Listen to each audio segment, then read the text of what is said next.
Nah, Pak, kita lanjutin nih terkait dengan pertanyaan saya tadi nih. Karena kan Bapak belum seluruhnya menjawab nih. Nah, untuk lebih lengkapnya nanti kita bahas di episode yang lebih panjang. Gimana nih, Pak? Iya. Terkait dengan perintah atasan itu, pasal 51 ayat 1 KUHP. Iya, intinya gini kan. Kalau misalkan memang atasannya Baradae ini memiliki kewenangan untuk maka kewenangan yang lahir dari undang-undang ya, maka itu bisa dijadikan alasan pembenar. Tapi kalau tidak, maka berlaku pasal 51 ayat 2 KUHP. Ya. Oke. Kalau atasan yang memerintahkan tidak memiliki kewenangan, maksudnya gini, sebagai contoh ya, punya kewenangan tuh begini misalnya, contoh misalnya, untuk tindakan suntik mati, Oke. gitu ya. Dokter yang menyuntik mati terpidana atau seorang terpidana pasti wajib didukung atau didasari oleh adanya vonis hakim. Oke. Oke, berarti yang berwenang adalah hakim, ya, melalui putusannya. Boleh nggak jaksa yang memerintahkan?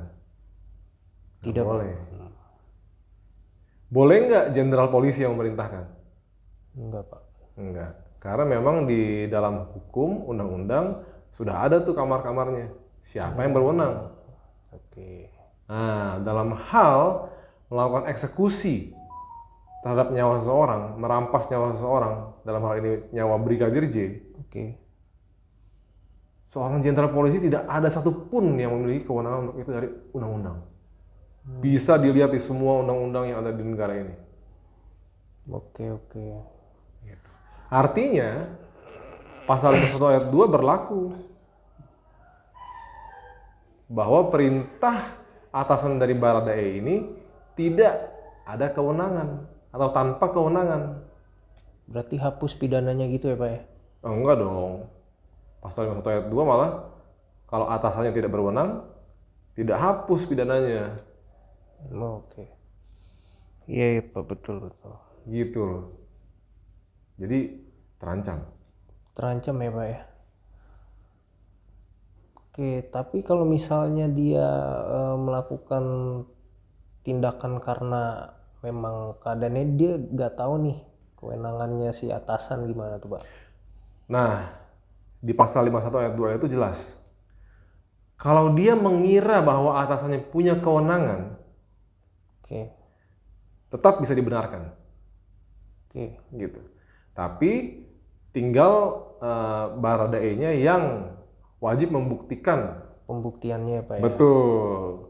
Apakah benar dia mengira atasannya punya kewenangan? Oke. Karena kan bagaimanapun juga dia masuk ke dalam sebuah lembaga sebesar Polri sudah ada rambu-rambunya kan. Iya, harusnya Dia menjadi seorang barada, artinya dia sudah pernah mengenyam pendidikan. pendidikan. Dia sudah menguasai KUHP.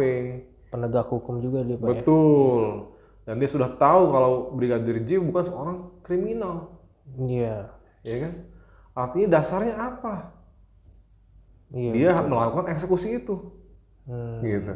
Sedangkan atasannya seorang Kadif Propam. Kadif, iya betul.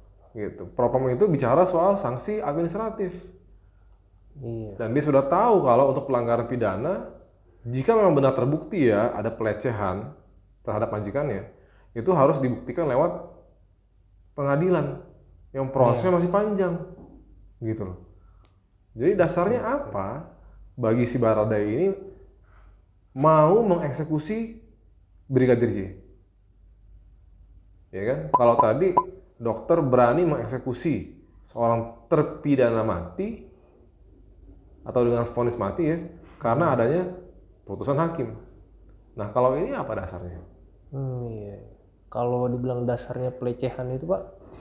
Itu kan harus dibuktikan dulu. Oh, ada pembuktiannya ya. Nggak bisa langsung nggak instan. menduga, langsung Betul. melakukan pembunuhan. Iya. Jadi kita lihat ya nanti gimana. Gimana, Berhasil nggak si Baradae ini membuktikan dia mengira kalau atasannya punya kewenangan. Kalau dia gak bisa membuktikan, ancamannya pidana ya, Pak ya?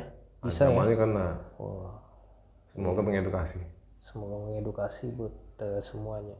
Karena kan yang orang tahu kan gitu Pak, wah Baradae ini korban gitu, selalu dianggap korban. Iya, karena bagaimanapun juga kita negara hukum, aturannya jelas, pasalnya ada, tinggal dibuka dibaca, Iya. dan semua orang bisa memahami itu. Oke. Thank you. Oke, terima kasih Pak. Sama-sama.